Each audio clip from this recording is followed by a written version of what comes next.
All right, my loves, this is it. I'm thinking banana pudding from scratch though. First thing first, you want to get a large skillet, no heat. You want to get 3/4 cup of sugar. Next, you want to get 1/4 cup of cornstarch. You really just want to mix this until it's combined.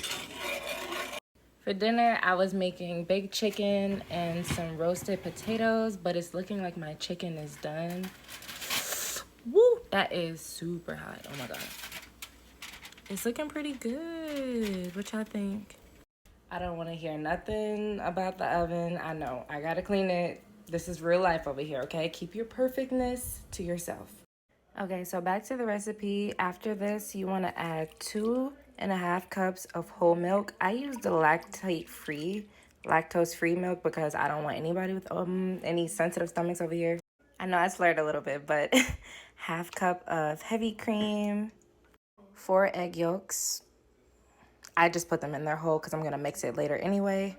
So I actually messed up because typically you're supposed to put them in a mixing bowl and like all the wet ingredients. So the milk, the heavy cream, and the egg yolks, and you're supposed to mix them before you put them in here and then turn the heat on and mix. But I definitely forgot, but I've made this several times already, so I'm kind of okay with that. So you can just put it in a mixing bowl first, mix it, then blend it with your dry ingredients. Or if you've already put it in a pan like I have, being silly, then just mix it. You're going to be okay. They're going to be okay. So we're just mixing, just breaking up that egg yolk. It's going to turn into like a nice yellow color. You want to make sure that you really scrape those sides to get that sugar and that cornstarch really well incorporated. So this next part is very, very, very important because this is what creates your... You're not going to start? Oh, that's the wrong one. Okay. This is what creates your pudding. I don't use box mix, never have, never will. You want to turn this on medium heat and you want to continue to stir it gently until it starts to boil. And I have nothing against people who use box mix. It's just I'm trying to, I don't know, I'm just a little weird when it comes to it, and I just prefer to not use it because I want to prove to myself that I can make it from scratch. So with this, you're gonna start to feel it thicken up a little bit. That always gets me excited because you're literally almost done. Banana pudding is literally the easiest thing you can make. It's so easy, you can't mess it up really. So you just want to keep stirring until it starts to curdle up a little bit. And I will show you when it starts happening. My potatoes just came out. How do they look, guys? I think they look so good. I'm going to be posting some more recipes for you guys, but just let me know. Just let me know. Okay, so you can see it's starting to bubble and pop at me like angry monster. But you see the consistency is starting to really get thick. This is what you want. This is exactly what you want right here.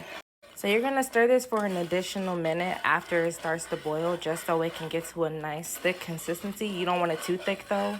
After about a minute, you want to take it off the heat and continue to stir for just a little bit. Now for this next part, you just want to add in 2 tablespoons of butter, but you want to just do one at a time. Sorry, had to grab that. I'm recording with my phone, guys. I don't have a camera yet, so bear with me. So you want to stir in 1 tablespoon of butter at a time for 2 tablespoons until it's completely melted. Then we're going to add in 2 teaspoons of vanilla extract. I'm going to add maybe a little bit more because I'm not going to be using a measuring cup, but do you, sis. Do what makes you smile at night.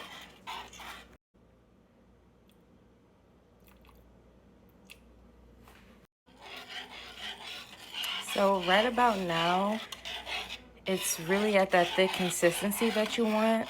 So my pudding is pretty much cooled off and it thickened up. So now I'm just going to show you how I make my whipped cream. I make that from scratch too. I have nothing against, you know, the actual whipped cream in the little can. It's just, it's softer, it's more gentle, it's very fluffy, and it's not too sweet when you make it from scratch. Plus, like I said, skills, if you know, you know. So this is how I decided to layer my cookies. I actually use the Biscoff cookies. They are my favorite cookies on the planet. When I say you've never met anybody more obsessed with these, I think this is about a little over half the pack that I've used for these. So I laid them in an even layer, and then I'm going to crumble some more on top. I also got some of these, but that's just for the top. Like, I don't use them anymore. But this is just how I organize the cookies on the bottom. So I'm going to make the whipped cream, and then we're going to start building. So for this part, we're making the whipped cream. We need 1 cup of heavy cream. Heavy cream is like the agent for everything, I feel like. 1/4 cup of powdered sugar, confection sugar, and then 1 teaspoon of vanilla extract. I think that was more, but now we're just gonna take this over here to where my stand mixer is, and then you're gonna mix it until it becomes a thick consistency. I usually mix it on 1. I just have this little Toastmaster, old as dirt. Mix it until it gets to like medium peaks. I'll show you in a minute.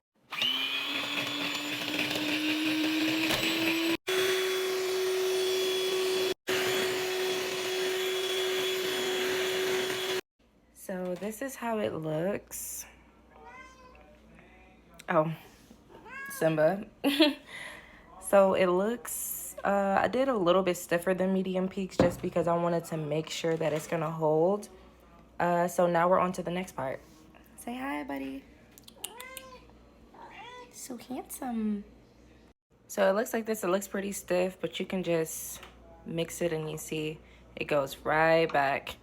Also, be sure that when you're making this, after it's cooled down a little bit to the touch, you taste it to make sure that it's the consistency you like, and make sure that it's the flavor you like. I think the only thing that makes banana pudding is the bananas. But I guess I forgot to mention that for this particular one, I'm actually not going to be using bananas. So a banana-less pudding for my brother. He does not like bananas, but he likes banana pudding. So it's the concept. So I'm just going to make it in a way that just maybe a little different. So now I'm just going to do my layers. Normally for actual banana in the banana pudding, I usually do cookies, the pudding, a thin layer of bananas, and then top it with more cookies and repeat the cycle. And then I usually put the whipped topping on top. I know some people mix half the pudding with the whipped cream. They might feel like that's the right way. If you do, okay. That's just not how I've made it. But I might try it for this one just because there aren't any bananas. And I just kind of want to see what that does. So I guess I'll show you guys what it looks like when it's finished. First layer, now we're just going to finish up. For my second layer of cookies, I did the Biscoff cookies and the vanilla wafers just kind of crumbled on top. So you can kind of see my cat is very angry with me because I won't open the door, but it is freezing outside. All right, my loves, this is it. Full out homemade banana pudding without the bananas. So pudding. But this is it. I really hope you guys enjoyed this video. If you want to see some more recipes or just anything, life tips, day in life, what I do every day, just let me know. And let me know if you guys make this. Definitely tag me in it. I hope you guys like it. See ya.